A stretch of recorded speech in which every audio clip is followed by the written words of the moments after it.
The words of the first reading, lifted from the Book of Wisdom, underlines what it means to be a wise person.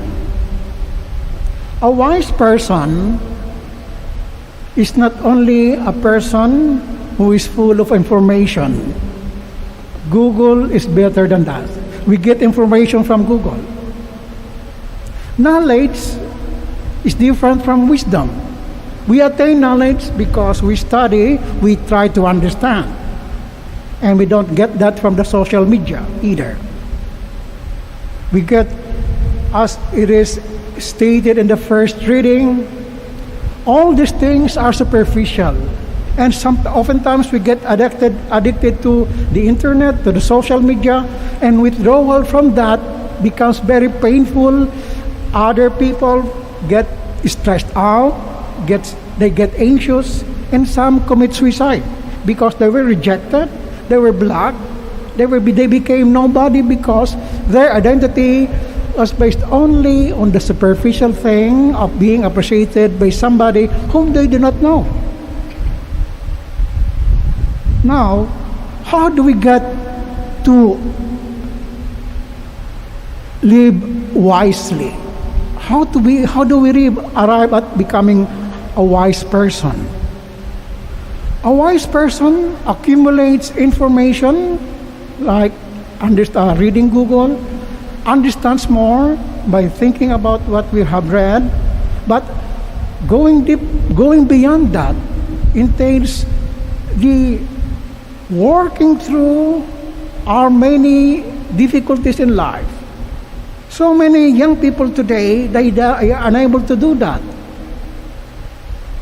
There is a German word for that, Durcharbeiten. Working through, processing whatever is painful in our lives.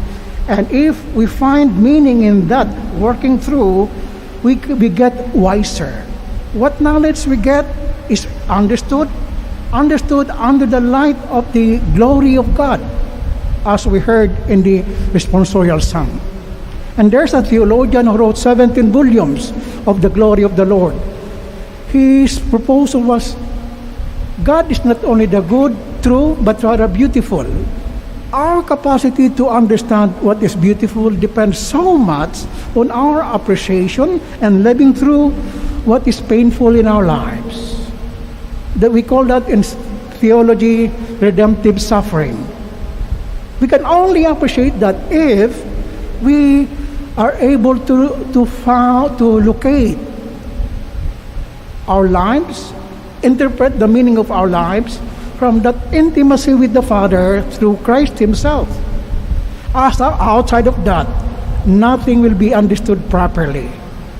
Through interpretation of whatever we read, true interpretation of the knowledge, true wisdom comes from this. The love that we get from the Father, shared to us by Jesus Himself, the Word of God, enables us to work through what we have read, what we have understood, and what we suffer. That is wisdom.